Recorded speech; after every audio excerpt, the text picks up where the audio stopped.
David, thanks for sitting down with us. Really appreciate it. Question number one, a write-in campaign is a daunting task, even for someone with 20 years of name recognition behind them. How's the campaign going? Campaign is great. What is interesting about the writing campaign is that I now have the opportunity to appeal to people who are not just strictly Democratic voters. So I'm in communities with Republicans, unaffiliated, and I'm knocking on different doors. And so it's been quite the experience. The feedback has been fantastic. The people are worried about public safety. That is the number one issue. And it's not just because I'm approaching the doors. I have a team that's out there knocking on doors as well. But public safety is the number one issue, top of mind for people. We're going to talk about that in a second. But when you're getting this feedback, do you see the possibility of Republicans voting for you, crossing party lines? Is that your hope? Absolutely. I think Republicans have been in my corner for the last 5-6 years, ever since we've had these reforms, and I've been outspoken about them. I've had Republicans reaching out, applauding me for taking a position, even though it's a position that they understand, was against my own best interest with respect to my own party. The Times-Union, Chris Churchill wrote a column saying, where is the David Soares campaign, questioning its just how vigorous it is. Is your campaign vibrant? Is it thriving? Is it working? Every single day we have a team of people. We've banged on over 5,000 doors.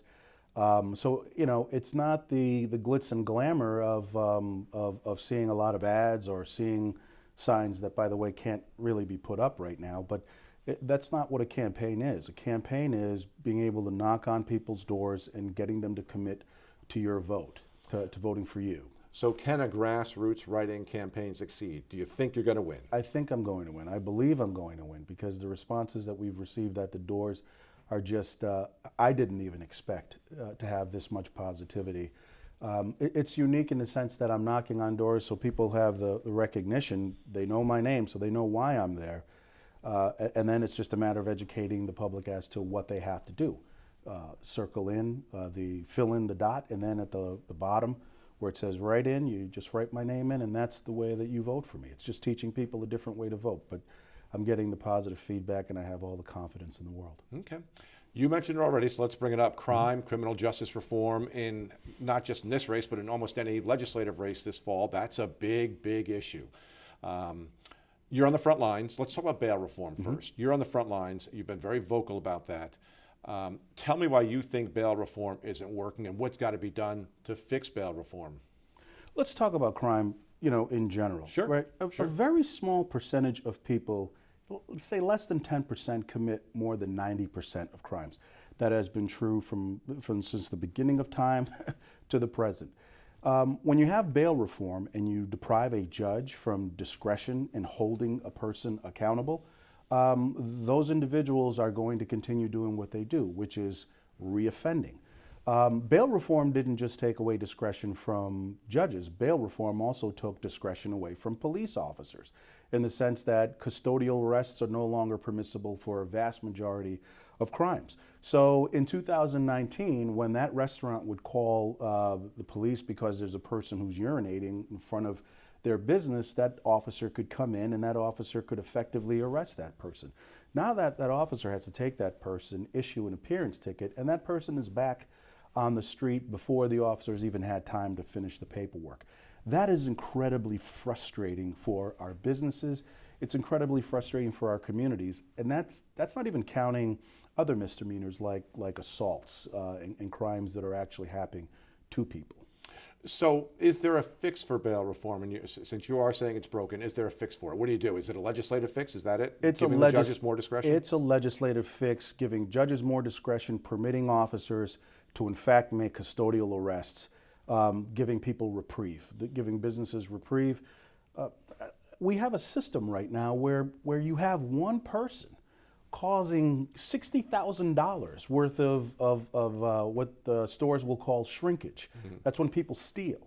And there's a revolving door for those individuals, and that's just foolish. It's absurd. But obviously no one wants to see a young person, a teenager, languish behind bars for stealing a pair of sneakers because they can't come up with bail. That's absolutely correct, and I think we've had judges who understand that, and judges aren't making those kind of decisions. So when you have an issue that takes place on Rikers Island, And you have our legislators who are supposed to be representing Albany County, right? Representing our, community, who then adopt and embrace the narrative from New York City councilmen and go along with passing these laws that are affecting the Capital District. That's absurd. Any effort for bail reform, any effort for discovery reform, what should have happened is our local representatives consulting with their local law enforcement members and then making a decision based upon what is happening locally. And what they did was they just fell to the will of other communities that, and now you see the results of it. You see the results all over the Capital District. State lawmakers, across the state point to numbers that say bail reform is working. How do you counter that? I don't know what numbers they're pointing to. They can go ahead and do all of their talking points, but what they're telling you is not to believe your lying eyes. They can talk numbers. I can just speak facts. I can tell you what's happening in our courtroom. I can tell you what's happening in the justice system here in Albany County. For them to say what they are saying, it is a talking point. It is it's not a political benefit for me to take the opposite position. If I wanted to remain safe, if I wanted to just go along and do my job, I could have used the same talking points that the rest of the members of my party are using.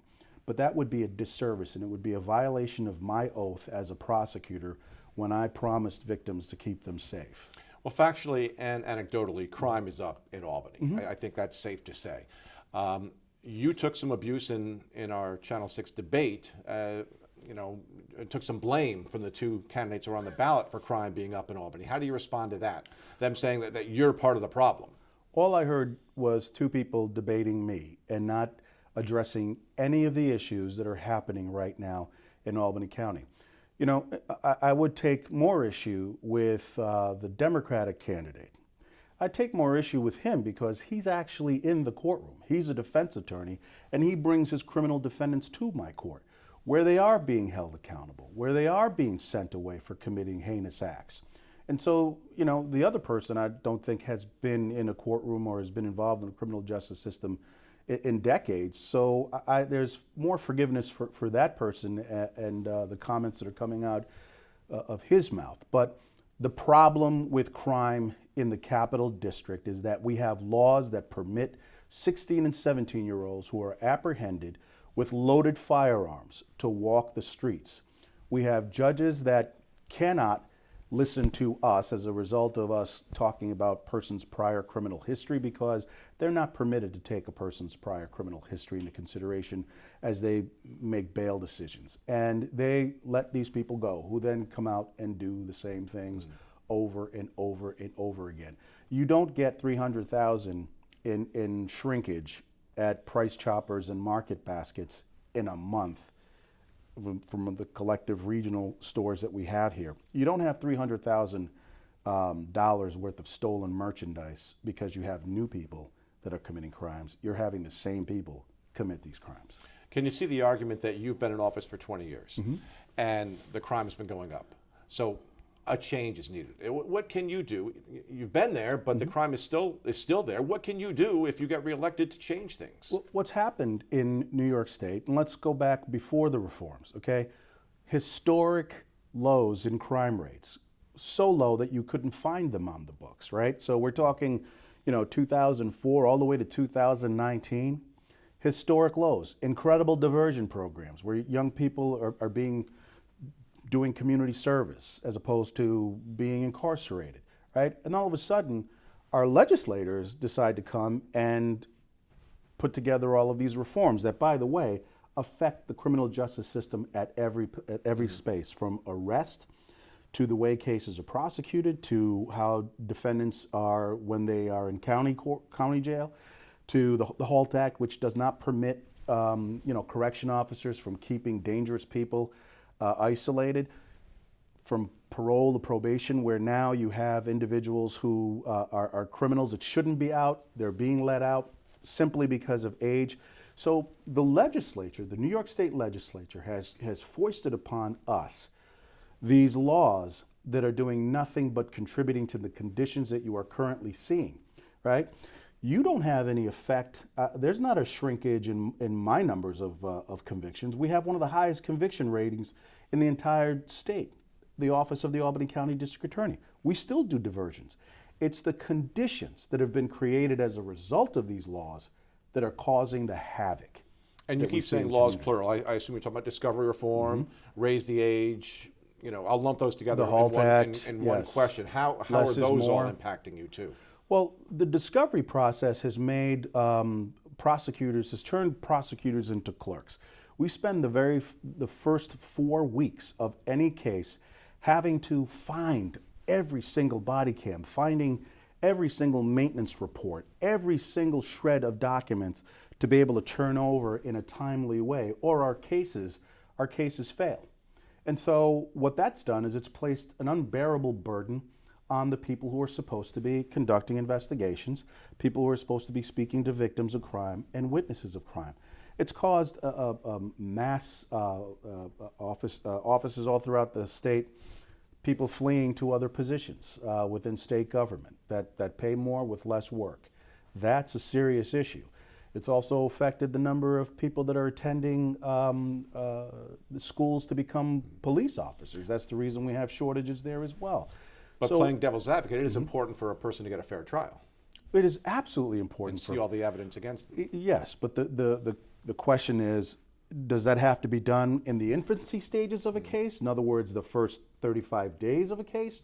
Or does that have to be done a month or two prior to an actual hearing? And is more funding an answer to make it work better? No, more funding is not the answer, because what we need is a better law that enables prosecutors to continue doing their work as a quasi-investigative arm, that allows for police officers to continue doing their work and then to be able to turn over all of these materials prior to a critical moment in the case. For example, your first hearing. Perhaps it's having all of the discovery complete, or a reasonable amount of discovery complete before your first hearing. That gives a defendant a very fair trial. And raise the age, how is that affected? Raise the age is the most disastrous reform measure that's been taken in this state. Why don't you explain it first, then tell me why Sure. you call it a disaster? So you can take a young man who's 16 years old, who stopped for a vehicle and traffic violation, who's carrying a loaded firearm. The police can take that individual out, see that that person has the loaded firearm on his person, and then they arrest that person for criminal possession of a weapon. When that person is arraigned, they are brought to family court. And then we try to get those Because of their cases age. back. They're brought to family court because of raise the age. And unless we can prove that that person took that gun and pointed it at someone, that individual goes to family court and they're right back on the street. They're out on the street the same day. So what you have are a group of shooters, young shooters. Some of them have the weapon put in their hands by older adults that are going out there and perpetrating all of this harm on their neighbors. And there's no recourse. There's nothing we can do. My opponent, as a matter of fact, is a staunch defendant of one of these individuals in Schenectady County, defending an older individual who put a gun in the hands of a youth who then murdered a man who's a father of 4. This is insane. This policy is absolutely insane. And that's the reason I've launched my most aggressive attack on Raise the Age.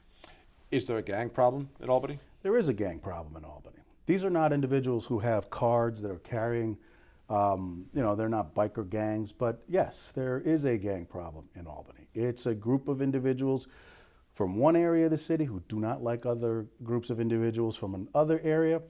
Their tension is rooted in prior bad acts that stem years, and it's just perpetuating. And what makes this a more calamitous situation than in years past is the rampant availability of illegal firearms. Illegal firearms that they're able to procure either through hand-to-hand transactions, illegal firearms that they're able to order through the dark web. And that's what's making this specific issue deadlier now more so than ever. And the idea that you would allow these young people to continue in this behavior is resulting in the outrageous numbers that you're seeing with guns recovered. shots fired, and things of that nature. The mayor and the police chief like to say repeatedly that these are mostly individual incidents, one person having a beef with another person. You're saying that's not true. I don't understand what the relevance of one person having a beef with another person when the shootings are taking place in a community that is disrupting the vibrancy of that community, when there are bystanders who are being shot because of the irresponsible nature of the young people that I'm speaking of. It's ridiculous to even suggest that somehow that kind of shooting is a lot different than a shooting. I don't understand that. All right, we'll switch topics now. Sure. You were cruising along with the Democratic nomination for re-election, and then the news broke on our station that you gave yourself bonuses from state grant money obtained by your office. And then everything changed. The endorsement vanished. Many people in your own party said that they couldn't support you anymore, that it was wrong. Now, looking back in hindsight, do you admit, can you realize, can you say that you regret giving yourself those bonuses, that what you did was wrong? First of all, the only reason why I gave back the bonus, by the way, a bonus that every single person in my organization received, the only reason I gave that back was because I absolutely knew that the caucus, that the progressive left caucus who favor bail reform, okay, would want to make that the issue in the campaign, okay, and they have. So when you notice who those individuals are and were that were making these criticisms and these observations, it's the same people that passed bail reform. It's your senator, it's your assembly people. The same people that passed bail reform, that supported bail reform, are the same people that use this as an issue, as a wedge, and a permission structure to abandon a 20-year incumbent. But regardless of people's political motivation and questioning your actions, I'm questioning your actions. I'm asking you, do you regret it? I mean, you're an attorney. You're a well-educated man. Can you look at that and say to yourself, I probably shouldn't have done that? Well, here's what I did. What I did was I gave everyone in my organization a bonus. I sought legislative action for the permission to give everyone a bonus, okay? But that's semantics. You sought legislative action. You knew that by statute that the only way your compensation could increase would be by a law, not by a legislative proposition. What is a request for legislative action and a request for a local law? What is the process? Well, it's the same thing. Well, no, it's not. Oh, they're two different things. Okay. They are two different things. But again, it's semantics. Yeah. You know, so much of politics and so much of being in the public eye is perception. And you had to have known at some point that the perception would be bad. I don't know how the perception would be bad when at the same time you have the county comptroller receiving a 20% increase, the county executive receiving a 20% increase. But they went through the proper the sheriff's channels. increase. Well, that was the channels that we were counseled to approach this through a request for legislative action, an RLA as opposed to a local law. It's a distinction without a difference. So again, my question is this: do you regret doing it? No, I don't regret doing No. it. Was it wrong what you did? No, Then why did you give the money back? because I wanted to stick to the issues of crime and public safety. That's why. Okay, so you do it again? You would do it again if the opportunity arose? Here's what's interesting. I have received a raise. I have. The state has given me a raise. But through the proper legal Well, machinations? we'll have to go through and request a legislative action, and then request a local law to be passed to allow for it. We'll leave it there. Yeah. But I think at one point you did say you can see, people who are close to you, counseled you afterwards that you made a mistake. People who love me, my friends and family, people have differing opinions. But yes, I did. I had people who were, suggested to me that I gave the Democratic Party bosses the bullets to shoot me with. And that they did. After the story broke. Yes. And that they did. Yes. Okay. Yes. We'll leave it there. Okay. What's the difference between you and the two candidates are on the ballot? What do you see as the distinct differences? The distinct difference is experience, and we have two people that want to have the title as district attorney, but only one person who truly understands the position. That's me. This is the most difficult job in all of politics. It's also one of the most difficult jobs that we have in society. As a prosecutor, people perceive the criminal justice system as a system that judges govern, and but they are referees. It's a prosecutor whose exercise of discretion can affect someone's liberty.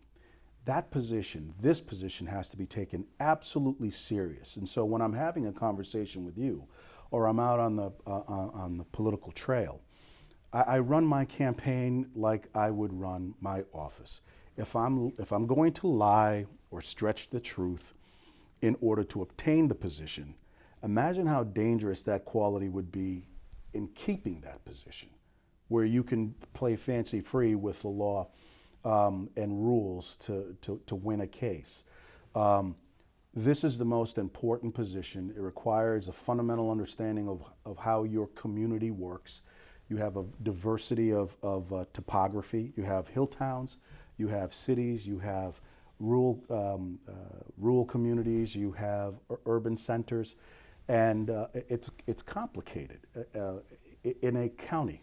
And you have to understand how all of that works as you're in this leadership position. You also have to have an understanding of all the other leaders in the community, from your sheriffs to your police chiefs all throughout the county, and have an office that supports what they're attempting to achieve as well.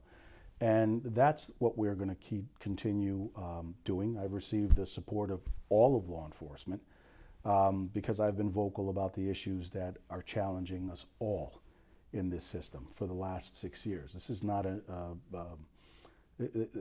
a newfound revelation where people are now saying, "Oh my goodness, there are some problems with bail reform and we need some fixes." No, there's a lot of problems with these reforms, and most of them need to go. Are Mr. Kinlan and Mr. Ambrosio qualified to be district attorney in your eyes? Unqualified to be. Both of them? Both of them. Why Absolutely. is Mr. Kinlan unqualified? Mr. Kinlan is unqualified because I don't believe that you can go to Schenectady, defend a person who puts a gun in the hands of a 16-year-old, and then come back to Albany and want to be DA. I don't think you could stand with a defendant who's being sentenced for possession of child porn and at the same time wanting to be DA. I don't think that you could defend rapists by attacking victims of crime and then being in a position where you are now advocating for victims of crime. So it's not a matter of people needing a defense, or a person, or defendants who absolutely must, by constitutional mandate, have a defense. It's the actual defense attorney and the tactics used by the defense attorney that make him absolutely unqualified. But he's playing his role in the legal system, isn't he? I don't know many defense attorneys who are playing their role, defending their clients, that would ever attack a victim of a rape and say she moaned for it and she begged for it. There are lines that defense attorneys do not cross. He has no lines, and that's the reason why I say that he's unqualified for this position. And why do you say Mr. Ambrosio is unqualified? Well, I don't think Mr. Ambrosio is familiar with the system, hasn't been familiar with the system since the Bob Abrams years of law enforcement. There are issues that are really different now, communities that are very different, and I just don't feel that a person who believes that making structural changes within the DA's office, because what he continues to say is that if we have a centralized booking system, then crime is somehow going to change on the street. We do have a centralized system in our office, and all that does is it helps with efficiencies as to who's assigned cases. But that's not something that it's going to all of a sudden impact safety on the street. So I think these are two people that want the title of district attorney, but fundamentally do not understand what it means to be the district attorney. They did criticize you for not being a prosecutor, for not, toiling in the courtroom. Oh, they can. I think the debate was entirely about me, as opposed to, again, what impacts people in the community. But not being in the courtroom is not fundamentally part of what it is that a prosecutor does, that a district attorney does. I absolutely hire, the best and brightest of people to do that function in the courtroom. The idea that, and I continue to hear Mr. Kinlan say he's going to be shoulder to shoulder with prosecutors. Those are the same prosecutors that beat you when you come to trial. They don't need your assistance. What they need is the support. What they need are the resources in order to be effective. And that's what the job of a district attorney to obtain for them. So that'll segue right into what is basically a closing statement. Why is David Soares the man to vote for district attorney? I am the only voice in the state of New York that continues to say and do things that reflect the will of the people. Albany County has the first opportunity right now. If we can get Democrats, Republicans, unaffiliated, and conservative people to come out and speak with one voice and write me in on October 26th and on November 5th, if we can get them to write me in and we win this campaign, this will be a cannon that is shooting directly at the Capitol to let them know that Albany County is dissatisfied with these reforms, and we have voiced it by supporting David Soares for district attorney. And they, when I say they, I mean the people that I meet every day on the doors, they appreciate my vocal opposition to what is causing all of the problems in our community right now, and that's bail reform. And if that cannon does not sound loud enough and you do not win the election, will you help with the transition? Will you support the person who does win? I believe that I'm going to win, but I'm always going to, I'm a public servant, and I would help anyone with any transition, but there will not be a transition in the office of the Albany County District Attorney.